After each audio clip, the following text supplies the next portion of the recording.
I have here Jack Posobiec. I know you have been laser focused actually on the CCP's infiltration in America and your background. Tell our audience, what you're seeing from your side. We've seen this since the 1970s. It has been the CCP working with American Wall Street, working with American businesses, who later then control politicians. Many families across both sides of the aisle where they use the financial interests in the United States, and then CCP has talked about this, in order to be able to control the United States and lead them by the nose. This ability that the CCP has is shown in the same way that Wen Jiabao or many of the higher cadres of the Politburo would enrich their own families through the use of contracts, through the use of government. Xi Jinping, his own family, of course, very, very wealthy because of this. That in the United States, they're doing the same thing. You're looking at a very old system of corruption that, understanding China, understand the way it works, having lived there for several years, you start to see more and more of this deal that was made all the way back in the 1990s, really beginning with the Tiananmen Square incident, Shiqing.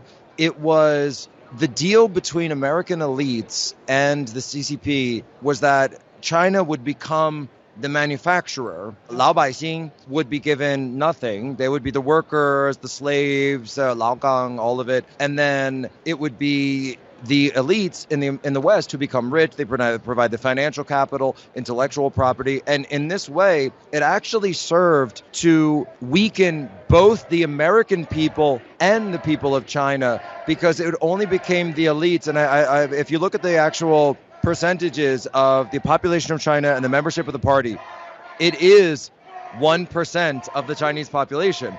And so 1% versus 99%, and this is the same phrase that was used by liberals actually a decade ago here in the United States to discuss the regular people versus the elites. And so you see this in every industry, from technology to pharmaceuticals to Hollywood, entertainment, increasingly now in sports, NBA, NFL, pro wrestling. John Cena, he calls Taiwan a country and then immediately has to apologize. And in every industry, even with the World Economic Forum, they have been completely and utterly, and by the way, I don't call it infiltration. I don't call it capturing. What I call it is a merger. It is a merger of the elites of CCP and the West, but also increasingly now under Xi as the chairman, that Xi is looking to make the CCP the senior partner in the merger. And this has made the Western elites very upset, very angry, because they want to be senior partner.